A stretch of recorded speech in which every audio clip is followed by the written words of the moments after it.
Welcome to my channel. আমার চ্যানেলে আপনাদের স্বাগতম। আজকে আমি টাকি মাছের ভর্তার রেসিপি নিয়ে আপনাদের সামনে আসছি। আজকে আমি টাকি মাছ মাখা করব বা টাকি মাছের ভর্তা করব। এই রান্নাটা করার জন্য এখানে আমি টাকি মাছ লবণ হলুদ দিয়ে মেখে নিয়েছি। এখন এগুলি সরিয়ে নিচ্ছি। এই রান্নাটা আমি উনুনে করব। এখন উনুন ধরিয়ে নিচ্ছি। এবার আমি কড়াই বসিয়ে দিচ্ছি। কড়াইয়ে তেল দিলাম।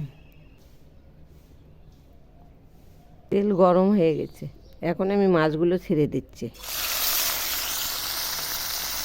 এবার আমি মাছগুলো উল্টে দিচ্ছি।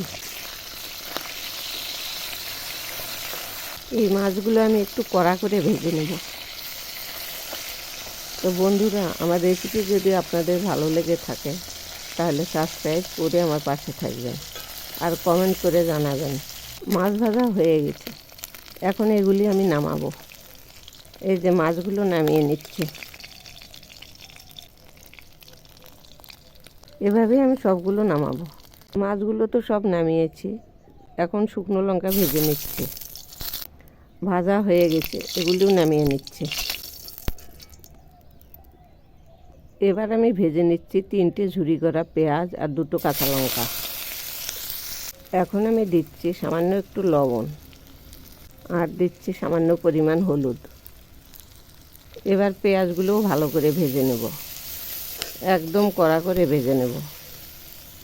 পেঁয়াজ ভাজাও হয়ে গেছে। এখন এগুলি নামাবো। এভাবেই সবগুলো নামাবো। এখন আমি মাছগুলো থেকে যে এইভাবেই কাটা ছাড়িয়ে নেব। প্রত্যেকটা মাছেরই এইভাবে কাটা ছাড়িয়ে নেব, এইরকম করে। এই যে সব মাছের কাটাগুলো এভাবে ছাড়িয়েছি। এখন এখানে অল্প পরিমাণ লবণ নিয়েছি। এর মধ্যে লঙ্কাটা ভেঙে নিচ্ছে। যে এইভাবে মেখে নেব। শুকনো লঙ্কাটা মেখে নিয়েছি। এখন এর মধ্যে আমি কাঁচা লঙ্কাটাও মেখে নিচ্ছি, তাহলে টেস্টটা খুব ভালো হবে। এবার আমি এই পেঁয়াজগুলো একসঙ্গে মেখে নিচ্ছি।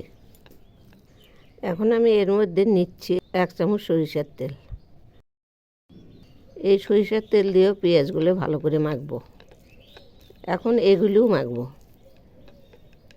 এগুলো খুব সুন্দর করে ডলে ডলে মাখবো।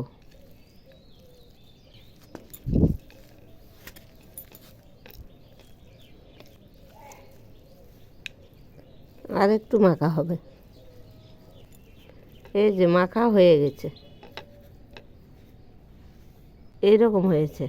এভাবে বানিয়ে খেয়ে দেখবেন, অসাধারণ টেস্ট। গরম ভাতের সঙ্গে একদম জমে যাবে।